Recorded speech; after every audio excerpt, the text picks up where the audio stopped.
অবাক করা ব্যাপার এই যে ইয়ামিন হঠাৎ মাটির নিচে লুকানো এক অদ্ভুত আলো রশ্মি দেখতে পেল। আরে এটা আবার কি? ইয়ামিন, ভয় পেও না, তুমি এই আলোটা স্পর্শ করো, তোমার জন্য একটা সুন্দর পুরস্কার আছে। কেমনে চিনবো? কি করছো তোমরা? তাহলে তোমাকেও আমার এই ললিপপটা নিতে হবে।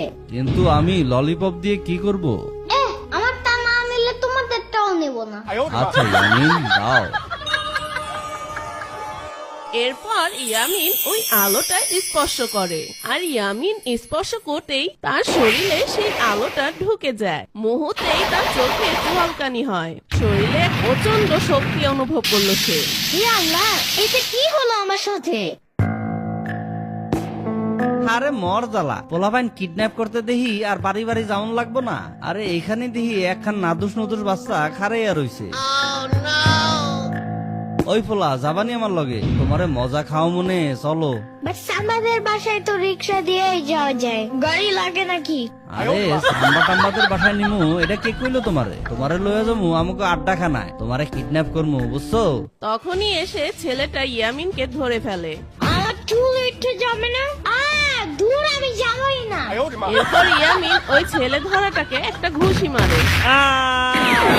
ছেলে ধরাটা ঘুষি খেয়ে আকাশের উপরে উড়ে যায়। এরপর ইয়ামিন বুঝতে পারলো এখন সে উঠতেও পারছে। ইয়াহু! আল্লাহ তাআলার অশেষ রহমতে আমি উঠতে পারছি। আমার শরীরে অনেক শক্তি এসে গেছে। ইয়াহু! এরপর ইয়ামিন বিভিন্ন জায়গায় উঠতে থাকে আর বিভিন্ন দৃশ্য দেখতে পায়।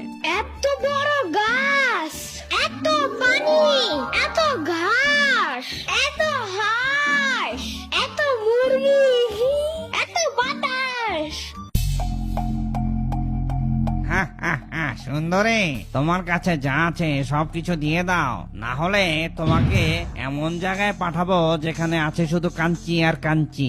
ইয়ামিন উঠতে উঠতে দেখবে আরে এটা সাম্বা না? ওরা তো সাম্বাকে চিন্তাই করছে। আমার এখনই কিছু একটা করতে হবে।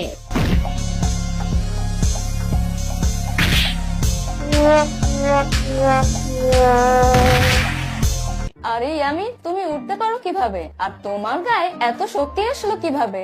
আরে সাম্বা, আমি গতকাল রাতে স্বপ্ন দেখেছিলাম।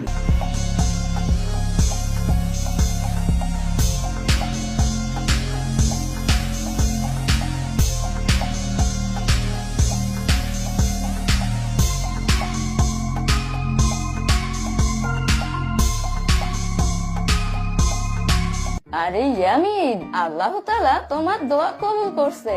চলো এই খুশি সংবাদটা